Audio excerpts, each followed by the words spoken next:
प्रिय साथियों, जय माता दी। आप सभी का हमारे YouTube चैनल ज्योतिष ज्ञान विचार पर बहुत बहुत स्वागत है।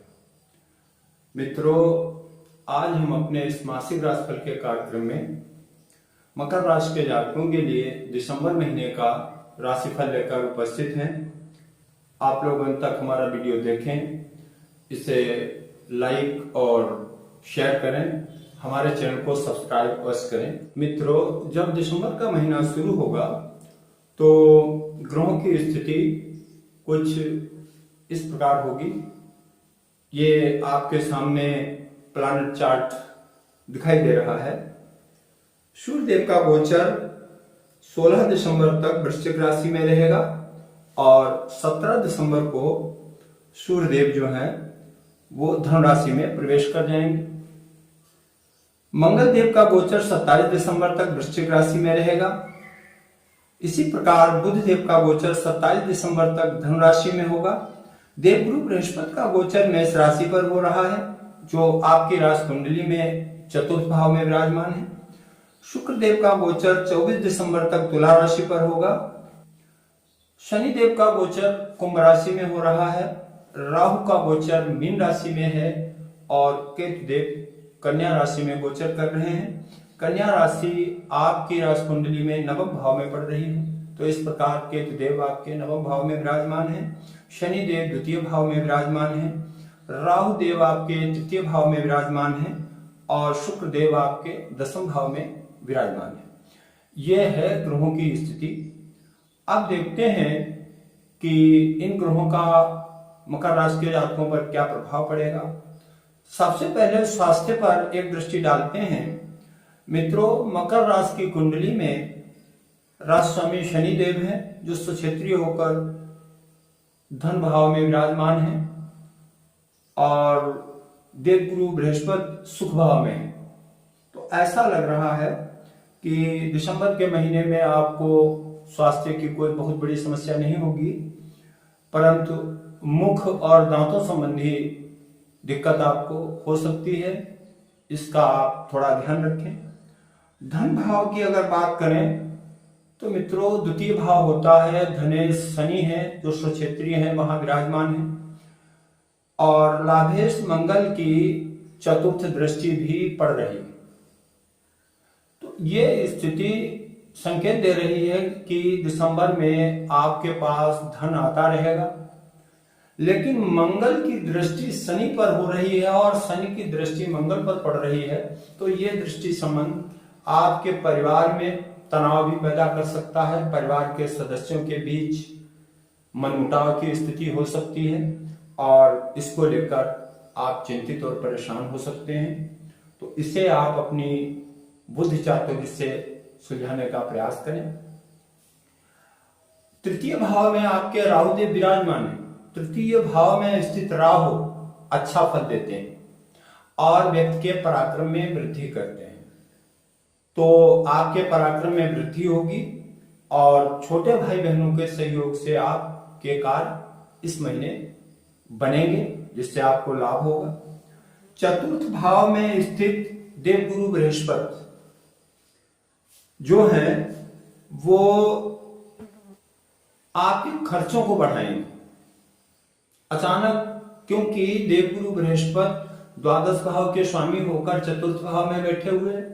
तो चतुर्थ भाव होता है सुख, भूमि, भवन, वाहन आदि चीजों का, और 12वां भाव व्यय का होता है। व्यय भाव के स्वामी होने के कारण बृहस्पति देव आपका अचानक खर्चा कराएंगे, लेकिन वो खर्चा आपका भूमि भवन संबंधी जरूरतों को पूरा करने के लिए हो सकता है, या फिर किसी धार्मिक कार्य का आप आयोजन कर सकते हैं जिसमें आपका अचानक खर्चा हो।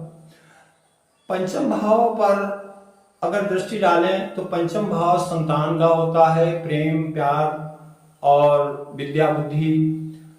तो मित्रों, दिसंबर के महीने में आपके सूर्य देव और मंगल ये 11वें भाव में विराजमान है और पंचम भाव को पूर्ण दृष्टि से देख रहे हैं।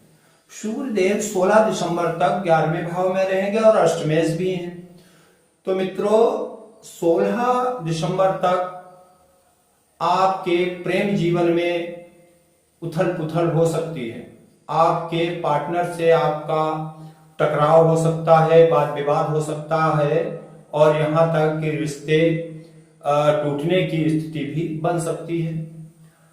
संतान पक्ष से भी आपको चिंता रहेगी। संतान का स्वास्थ्य खराब हो सकता है, उसकी शिक्षा में व्यवधान आ सकता है। इन चीजों का आपको थोड़ा ध्यान रखना होगा।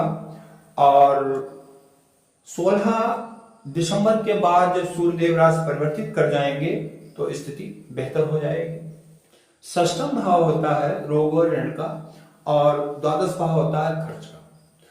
ज्योतिष में जब षष्ठमेश या अष्टमेश द्वादश भाव में हो या द्वादश भाव का स्वामी षष्ठम में हो तो विपरीत राजयोग होता है। तो मित्रों, आपके षष्ठम भाव के स्वामी बुधदेव हैं जो द्वादश भाव में धनुराशि पर विराजमान है और बुधदेव 27 दिसंबर तक वहां रहेंगे।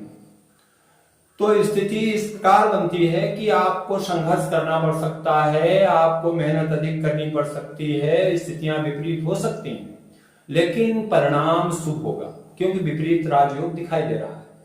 शत्रुओं का पराभव होगा, शत्रु पराजित होंगे और आपके बुद्धि चातुर्य में वृद्धि होगी जिससे आपके बिगड़े हुए काम बनेंगे। पत्नी के स्वास्थ्य को लेकर भी आप थोड़ा सतर्क रहें क्योंकि सप्तम भाव से अष्टम यानी आपकी कुंडली में द्वितीय भाव में शनि विराजमान है, तो पत्नी के स्वास्थ्य पर इसका असर पड़ सकता है। उसको सर्दी, दर्द, जोड़ों में दिक्कत, इस प्रकार की समस्या होने की संभावना हो सकती है। नवम भाव के स्वामी बुधदेव हैं और द्वादश भाव में हैं, साथ में केतु देव बैठे हैं। तो मित्रों, आपके मन में धार्मिक विचार पैदा हो सकते हैं, आप धार्मिक यात्रा का प्रोग्राम बना सकते हैं जिसपे आपका अतिरिक्त खर्चा भी होगा, लेकिन ये आपके लिए मानसिक सुकून देने वाला रहेगा।